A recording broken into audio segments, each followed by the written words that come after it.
Hey there. Hi there. Ho there. You're as welcome as can be. HOBIEONYOUTUBE. Welcome, fellow knifeketeers.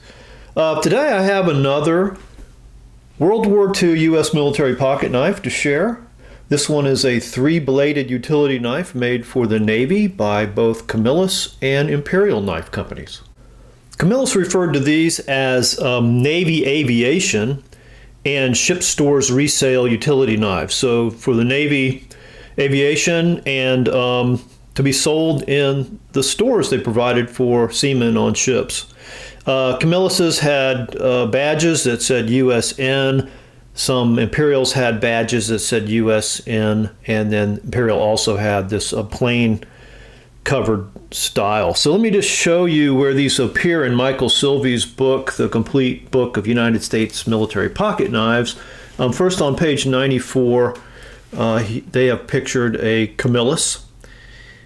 And again, this one does have the badge that reads USN.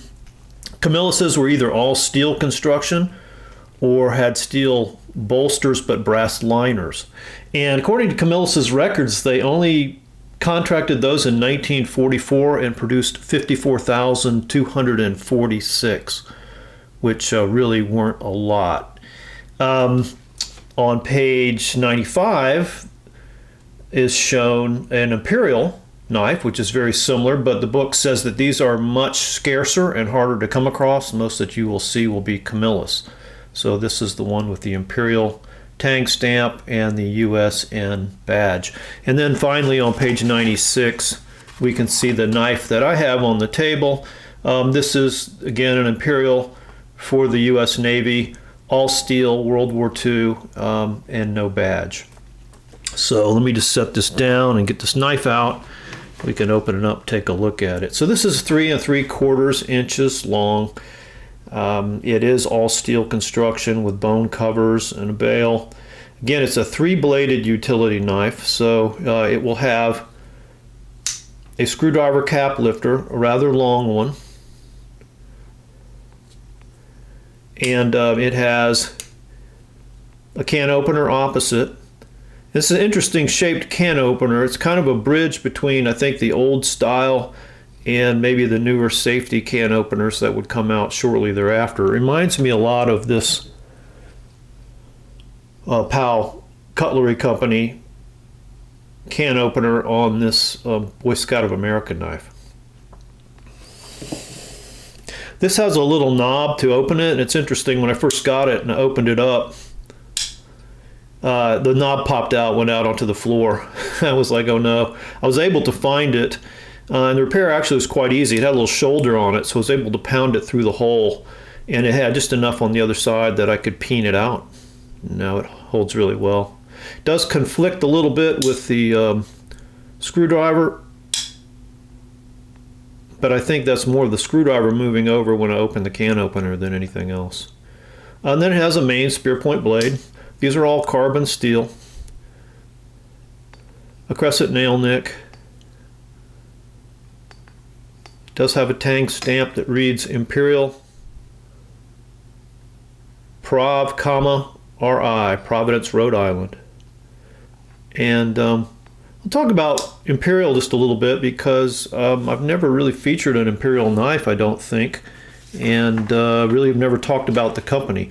But the company was founded in 1917 by two brothers, Michael and Felix Mirando. Their parents were actually cutlers from Italy. So these two Italian brothers started the company.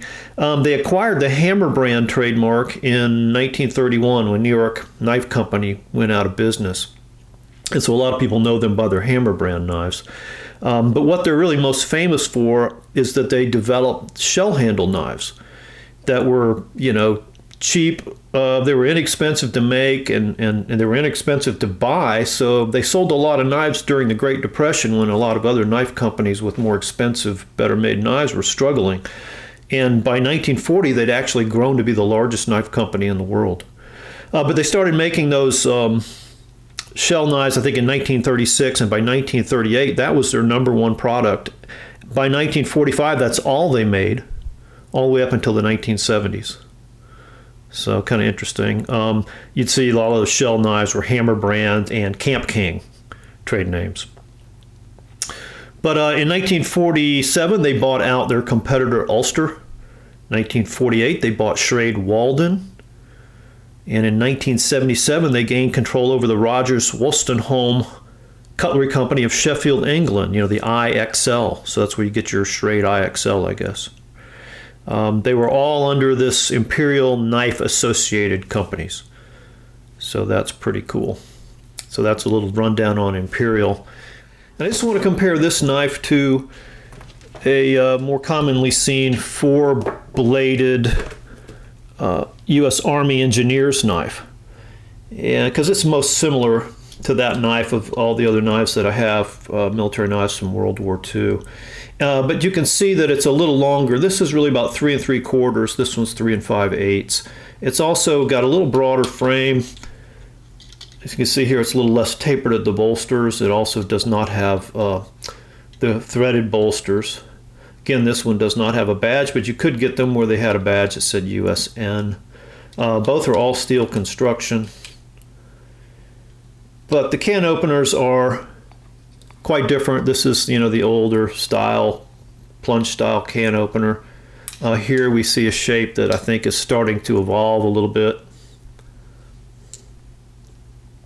And again, this is a two-piece can opener with that knob. And the screwdrivers are very different. These Army engineer knives, for the most part, have the older style short stubby screwdriver. Here on the Navy utility knife, you can see they've gone to that long reach screwdriver. It reminds me more of the screwdrivers you find on the milk or demo knives that came after the bone-handled Army engineers knives. So that's just a little different knife. It was a little harder to find. It's the 3-bladed utility knife for the Navy. Camillus says Navy Aviation and ship stores. Michael Silvey's book just basically says Navy utility knife. And it's a little harder to find the Imperials than it is the Camilluses, apparently. I think that's probably it for my collection of U.S. military pocket knives from World War II. In that I've gotten pretty much everything I want to get. There's maybe one or two more knives to get, but they're very expensive and hard to find, so that may or may never happen. For now, I kind of consider this complete. I'm going to move on to something else. I like these knives, but honestly, they are not the best built knives with the highest quality materials because they were just mass produced for the war effort. When you get them, they're often very dirty, rusty.